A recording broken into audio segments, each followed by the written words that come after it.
Okay, so we've got a quick video here just looking at how I've set out my journal page for today. It's our end of half-term reflection time. As always, I've got myself started with my date and my learning objective, and I've got my thinking column in here.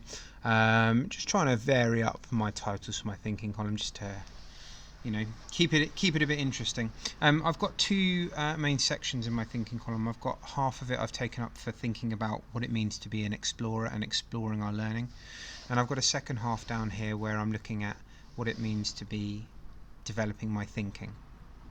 Okay, my learning objective for today is, can I reflect on my progression in thinking? So I want us to be creating a couple of paragraphs on how we've developed as thinkers and how we've progressed through the work that we've done.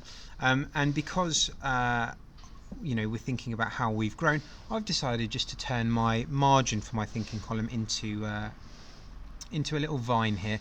Added a bit of colour, added a bit of interest, and I don't know if you can see, but down here on it I've put how my thinking has grown.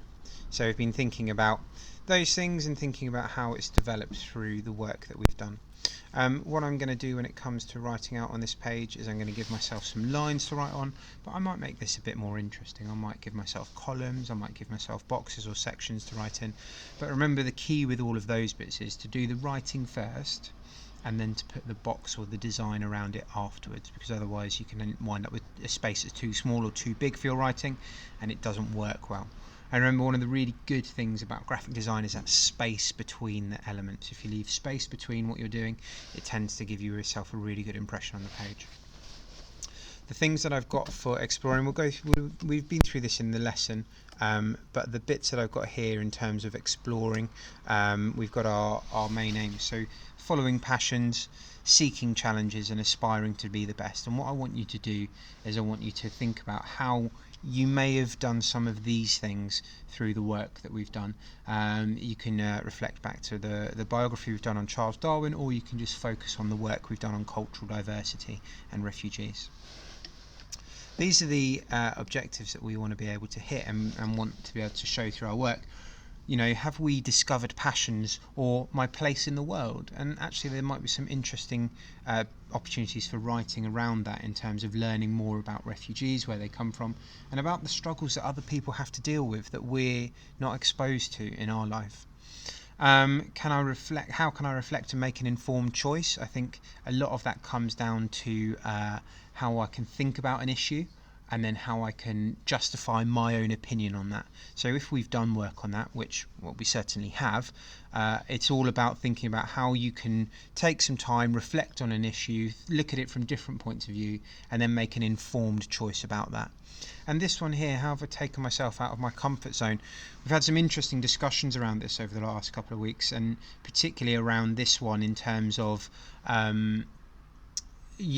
learning about the refugee crisis, learning about this the prejudice that exists is kind of, it's not a particularly nice thing to learn about. It's quite uncomfortable, and I know it's been challenging for some of us. So I think there's definitely been elements of ourselves taking ourselves out of our comfort zone, maybe not physically but mentally out of our comfort zone. I think that's really interesting. Here are some questions as well that I want us to be able to answer through this final reflection. So how have we learnt about a contrasting issue?